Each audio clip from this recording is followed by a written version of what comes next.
Hello everybody, it is me, Chasey Poo. Today I want to talk to you about how, for me personally, a cis body is not the ideal body. Now, for some people that might be controversial, and I can understand that, and we're allowed to have opposing views, so I just want to have like an open conversation. I want everyone to also understand that I don't represent the whole trans community. I am representing myself, Chase Ross, over here.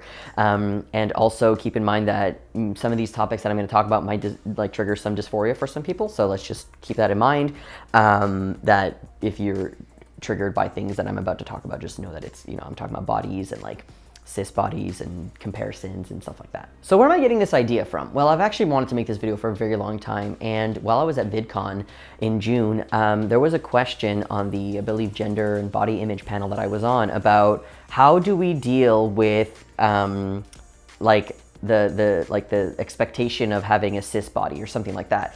And I thought a lot about it, and I think I gave a pretty decent answer, because my whole thing is that my ideal body is my body. I have been transitioning for 10 years, and I have not learned to love myself, but in a way, yes, have done that, and to be more positive about my body. And I'm not saying that, if you think about it, for 10 years, you're gonna be happy with your body and not need surgery and not have dysphoria. I'm not saying that at all. I have dysphoria. I think about surgery all the time. And the dysphoria is so bad sometimes I don't want people to touch me. It does happen.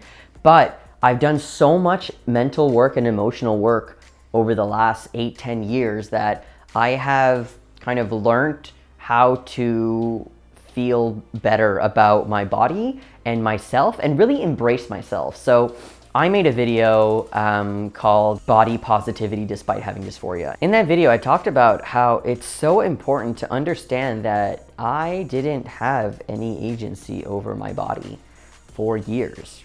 A doctor said it's a girl. I was forced to put on dresses and makeup and be socialized as female when I was not. And it's painful to talk about, honestly. And I've had to kind of realize that, oh my God, I now have agency over my body. So for me, having agency over my body means to embrace my body and to love the body that I'm in. And it takes a lot of work for me to do that. And I'm not saying that all trans people can do that. And I'm not giving you advice to tell you to do that. I'm just giving you my own experience. And I know that some people still won't hear that sentence, and they're gonna think that, well, you don't do that. You can't just think about bath bombs and now you're gonna have 12 up your ass and it's gonna make you feel better. It doesn't work like that, and I'm very aware. It's like, oh, just smile, you won't be depressed anymore. Okay. It doesn't work, right? So for me, it's more like I've done so much mental work and physical work that I've kind of come to accept my trans body, and I effing love my trans body. I love it. I love it so much. And I'm allowed to still love it and have dysphoria. And that's the big thing. I do have dysphoria. I have bottom dysphoria often, where I pack every single day, and sometimes I use an STP because I need to pee standing up, and I use prosthetics when I have sex, and they make me feel better, especially the ones that look like my skin tone, and it just makes me feel more like me. And I have a lot of dysphoria. But I love my body, and I love my trans body because I have learned to embrace it, and I have learned to do things with it that I feel like if I hadn't done all the work, I would be closed off to. And that's okay if you are.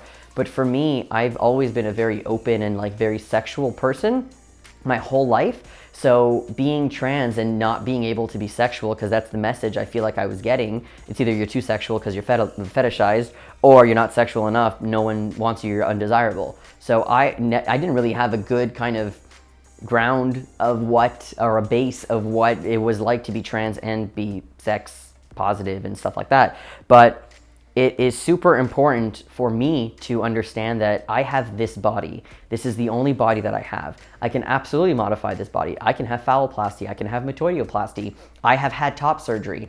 And yes, it is to make my body appear more masculine. But here's the thing. It's not because I want to look cis, all right? It's because I want to be comfortable in my own skin. And having a flat chest absolutely was something that I needed, because when I started to grow the titty and I put on a t-shirt, I literally looked down and said, I cannot wear t-shirts anymore. And it was devastating to be 9 or 10 years old, and that's devastating that I felt like I couldn't wear shirts anymore. I think it was 10 or 11 maybe. So kind of going off of that, it's really important that I make the distinction that I had top surgery because I wanted a flat chest. And it wasn't, I don't think, related to, I'm a boy, I need a flat chest, because, you know, some trans guys have chests and they love it and they don't get surgery. And you know what? That's fine. They could still have dysphoria about their chest, and that's completely fine. Some people are non-binary and like to have top surgery, and for them it's just more of a neutral place where some people don't even get nipples because they don't like nipples, and that's more gendered for them. Who knows? Look, listen, everyone who's watching this video, you could have a different interpretation of your body and whatever you want. And I think that that's what a beautiful thing is, because I get to love my body and embrace my body because it's my body, and I don't care what other people think.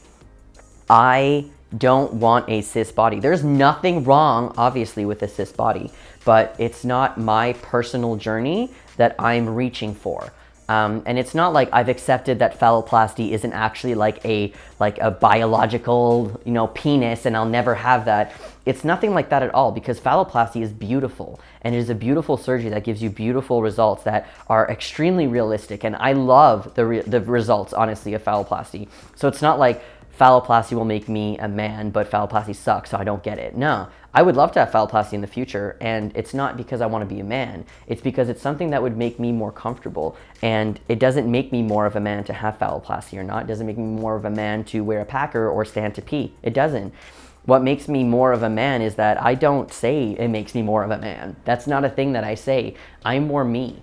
I'm more Chase, and I've always said that I'm not binary. I'm not a binary trans guy, and I'm not non-binary. I'm kind of in the middle, so whatever, non-binary, whatever you want to call me, I don't care. But for me personally, I've always just wanted the body that I felt comfortable with, and not the body that someone else was telling me that I should feel comfortable in.